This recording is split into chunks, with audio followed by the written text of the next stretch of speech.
Colombia in the 1990s was a country torn apart by civil unrest and poverty. In the shadows of this chaos, a predator was moving. In the rural towns and outskirts of major cities, hundreds of young boys began to vanish.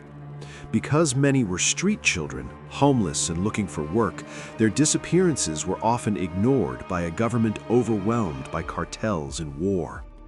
The man responsible was Luis Garavito. To his neighbors, he was nobody, a drifter who moved from town to town, but to the children he targeted, he was a savior. He studied the art of deception, knowing exactly how to exploit the desperation of the poor.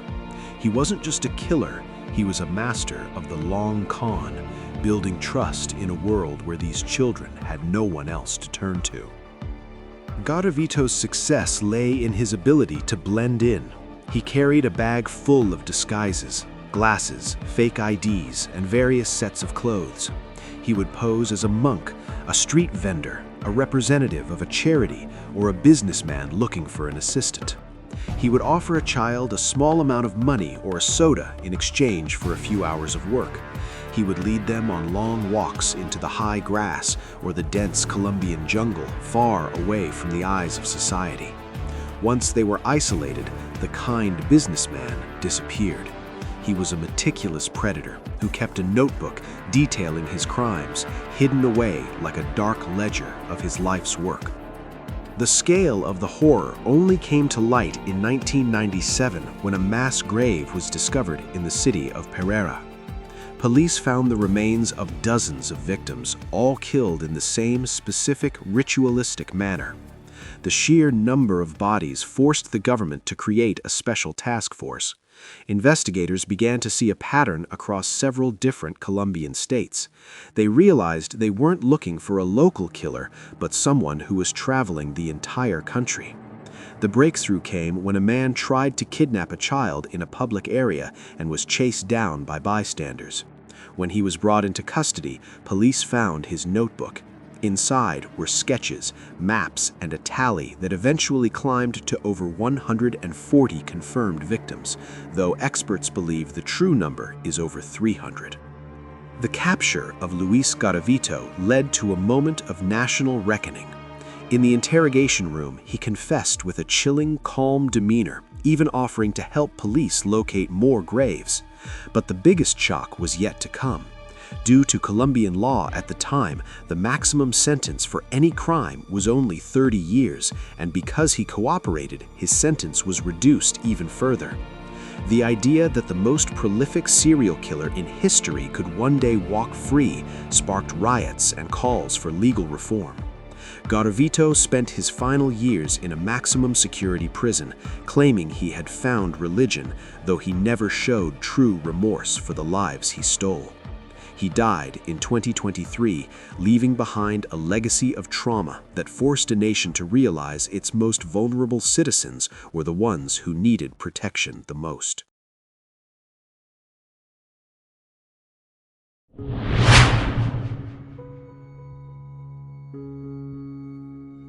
The island of Jersey is a picturesque tax haven nestled between England and France. In the 1960s, it was the ultimate safe haven, a place where people didn't lock their doors and everyone knew their neighbors. But for 11 years, a shadow moved through the narrow, winding lanes of the island. A figure began appearing in gardens and peering through windows. He didn't just break in. He terrorized his victims while wearing a grotesque, handmade rubber mask and a coat lined with carpet tacks. The islanders, trapped on a piece of land only 45 square miles wide, realized with horror that the monster was one of them. He couldn't leave, and neither could they. He was dubbed the Beast of Jersey, and he turned the island's beauty into a landscape of pure paranoia. What made Edward Paisnel truly terrifying was his commitment to the character he created. He was obsessed with the occult and the legend of Gilles de Rais, a 15th century French knight. Paisnel believed that by putting on his costume, he became something more than human. He would wait for the frequent island fogs to roll in, then he would strike. He targeted lone houses and children's bedrooms, appearing like a phantom from a ghost story. Despite dozens of reports, the police were baffled. Paisnel was a married man, a father, and a frequent guest at community events. He was the man who fixed your car or sat next to you at the pub. He used his ordinariness as a shield, knowing that in a small community, no one wants to believe their neighbor is a monster. The beast's reign ended not through a massive manhunt, but through a stroke of luck. In 1971, a lone police officer spotted a car driving erratically through a red light in the capital of St. Helier. The driver was Edward Paisnel. When the officer searched the car, he didn't find stolen money or drugs. He found a bag. Inside that bag was the nightmare, the rubber mask, the nail-studded coat, and a pair of gloves. The officer realized in an instant that he wasn't just looking at a traffic violator. He was looking at the man who had haunted the island for over a decade. The news of his arrest sent shockwaves through Jersey. People who had invited Paisnel into their homes for dinner realized they had been breaking bread with the beast. When police raided Paisnel's home, they found a secret room, a shrine to the occult filled with symbols and books on black magic. Paisnel was sentenced to 30 years in prison, but the damage to the island's psyche was permanent. Even after his death in 1994, the legend of the Beast of Jersey persisted. His home, Eau de la Garenne, later became the center of a different, unrelated investigation into child abuse, leading some locals to believe the site itself was cursed by Paisnel's presence. The story of Edward Paisnel is a reminder that on a small island, secrets are easy to keep, but impossible to escape. He was a man who wore a mask for 11 years, and the most terrifying part was the face that was underneath it all along.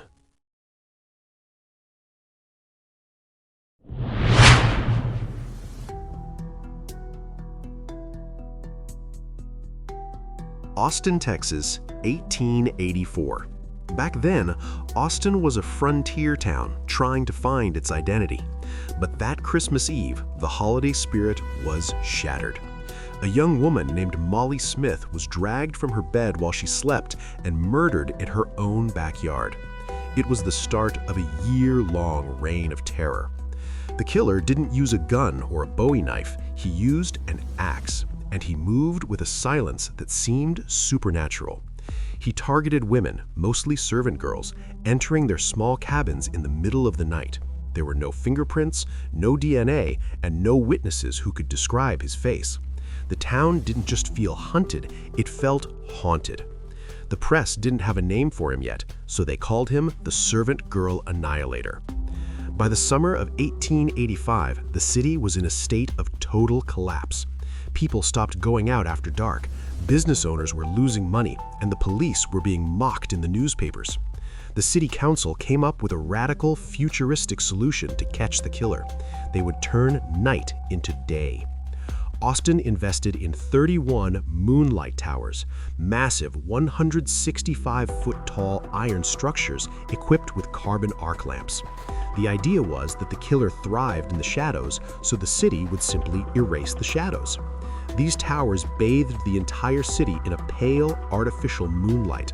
Even today, Austin is the only city in the world that still operates these historic towers.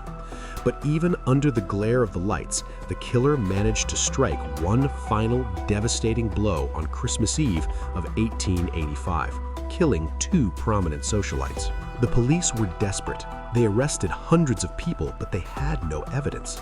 They even brought in bloodhounds, but the dogs would lead them to a fence and then lose the scent, as if the killer had simply evaporated into the air. Theories began to swirl. Some thought it was a local man with a grudge. Others believed it was a traveler who moved along the rail lines.